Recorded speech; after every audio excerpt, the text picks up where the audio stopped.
Good evening, my Real News Media TV family. Welcome back to the channel for another news update for Tuesday, September 9, 2025. And in the news this evening, man killed in Mandeville apartment standoff with the police. A gunman is dead after a near 3-hour standoff with the police at an apartment complex on Caledonia Road in Mandeville, Manchester.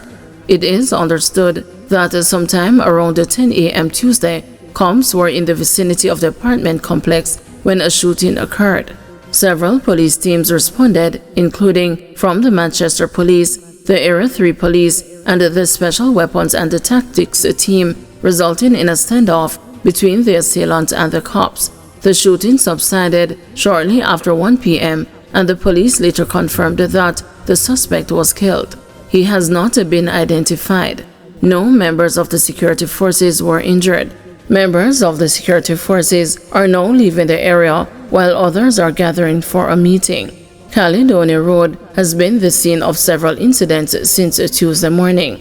Earlier, a man was reported dead following a series of events including a shooting and a two-vehicle crash on Caledonia Road, which led to heightened police presence in the area. Teen among two shot in gun attack at a bar on Old Harbour Road. A teenager was among two people injured in a gun attack at a bar along Old Harbour Road in Spanish Town, St. Catherine on Monday night. They remain in hospital. The police say the search continues to capture the attackers. It is reported that persons were at the bar when around 9:08 p.m. armed assailants pounced and opened a fire and then fled. Checks later revealed that two people were shot. They were assisted to the Spanish Town Hospital where they were admitted. The Spanish Town Criminal Investigation Branch is probing the matter. Jamaica recorded another week of double-digit murders, homicides are still down. Jamaica has recorded another week of double-digit murders, according to the latest serious crime statistics published by the Jamaica Constabulary Force on Sunday. For the period August 31 to September 6, 10 Jamaicans were killed. Among those killed during the period was a man who was gunned down in Trinity, Manchester on Election Day on September 3. He is Geronimo Walsh, 28, unemployed of Trinity in Ports, Manchester. The week before, August 24 to 30, saw 23 murders. Jamaica's murder toll as at September 6 stands at 469. The data represents a 42% year-on-year reduction. At this point last year, 809 people had been killed, representing 340 fewer murders this year. Prior to the week of 23 murders, the country had been experiencing several consecutive weeks of single-digit homicides. St. Andrew South 56, St. Anne and St. Catherine South 42 each, St. James 14 and St. Catherine North 27 round out the top 5 police divisions with the most murders so far this year. Shootings, injured persons and rape have declined year on year. Robbery and break-ins, however, continue to increase by 13 and 27% respectively.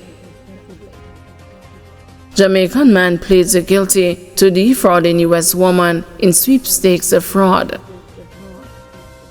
A Jamaican man has pleaded guilty in the U.S. District Court for the District of South Dakota in connection with a long-running scheme to defraud a California woman.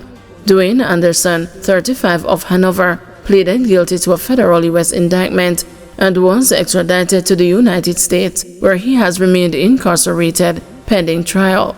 As part of this plea agreement, Anderson admitted that from as early as 2010 until September 2017, he participated in a scheme to defraud an American woman.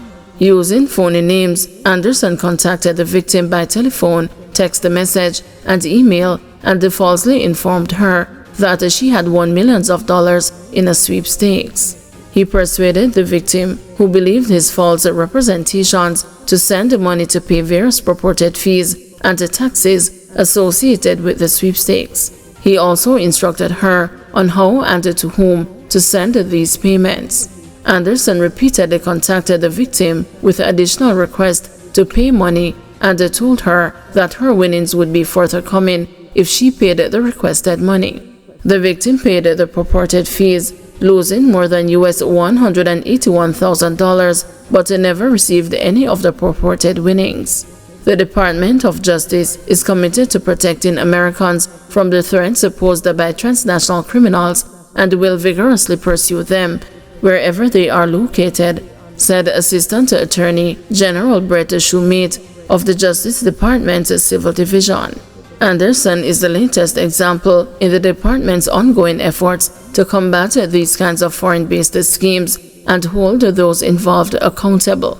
Attorney for the District of South Dakota, Allison Ramsdale, said Americans are increasingly falling victim to devastating fraud schemes perpetrated by transnational criminals. Whether it happens in a rural community or a metropolitan area, the Department of Justice will ensure these criminals are held to account for their shameless targeting of vulnerable individuals and their hard-earned savings, Ramsdale said.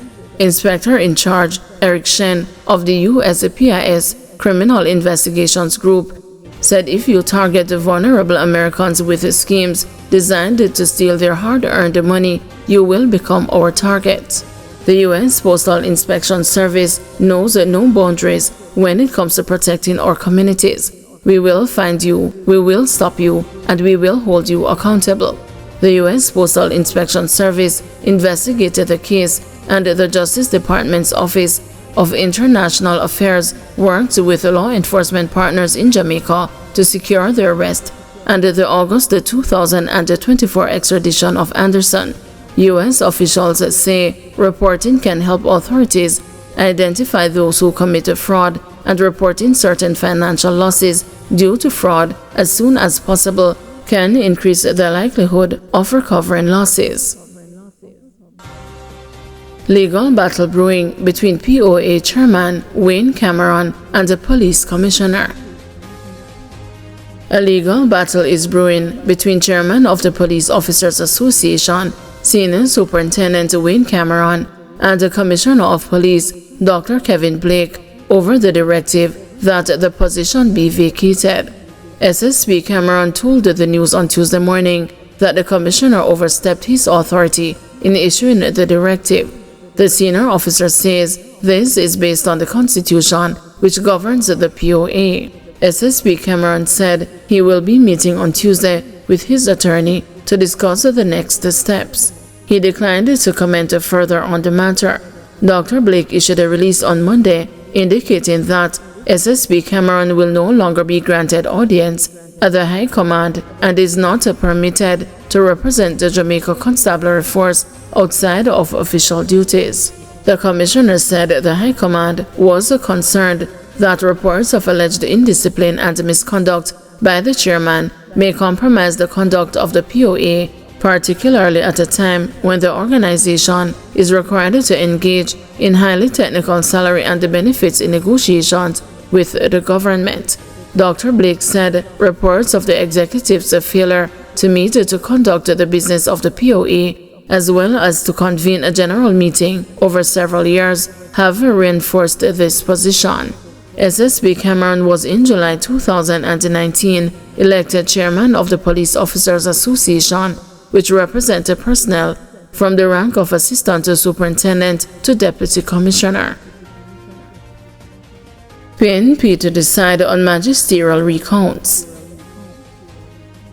The opposition People's National Party is to decide today whether to seek magisterial recounts in Trelawney Northern and St. Catherine East Central, where the party says the number of rejected ballots exceeded the margins of victory.